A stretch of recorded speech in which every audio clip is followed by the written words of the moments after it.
কি খবর বন্ধুগণ, আশা করি সবাই ঠিকঠাক আছো। দেখো এই অঙ্কটা আমরা একটু করি।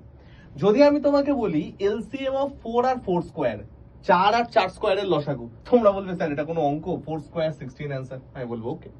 এলসিএম অফ 7 আর 7 স্কোয়ার, অ্যান্সার তোমরা বলবে স্যার 7 স্কোয়ার 49। আমি বলবো perfect. But what about LCM of pi and pi square, এটার অ্যান্সার কি হবে? তোমরা অনেকে বলবে যে স্যার এখানে সেম লজিকে স্কোয়ার দিয়ে যেহেতু আমরা ধরছি, এটার অ্যান্সার তো স্যার পাই স্কোয়ার হতে পারে না।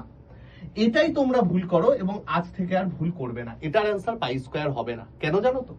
কারণ যদি তোমাকে এলসিএম অফ এ বি বার করতে বলে আর সেখানে বি বাই এ এই জিনিসটা যদি কোনো ইররেশনাল নাম্বার হয়, ইররেশনাল নাম্বার কি স্যার ডিটেলস ভিডিও বলা আছে, দেখে নেবে ক্লাসে। যদি এটা কোনো ইররেশনাল নাম্বার হয় তাহলে সেই লসাগু এক্সিস্ট করে না বা সেই লসাগু আসতে পারে না। এখানে পাই স্কোয়ার বাই পাই যদি আমরা করি তাহলে আমাদের চলে আসে হচ্ছে পাই, যেটা নিজে একটা ইররেশনাল নাম্বার, সেই জন্য সেটা লসাগু এক্সিস্ট করবে না। ঠিক যার জন্য যদি আজকে আমি তোমাকে বলি এলসিএম অফ √3 আর 3, সেখানে তোমরা বলতে পারো স্যার 3 মানে তো √3 স্কোয়ার, তাহলে অ্যান্সার আসবে √3। সেটাও কারেক্ট, যেহেতু 3 বাই √3 করলে আমরা √3 পাবো এবং সেটা হচ্ছে একটা ইরেশনাল নাম্বার। বোঝা গেল? তাহলে ভাই সকল তোমরা সবাই বলো এটার অ্যান্সার কি হবে।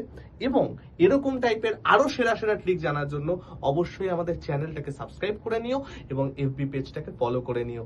আসছি বন্ধুগণ, ভালো থেকো।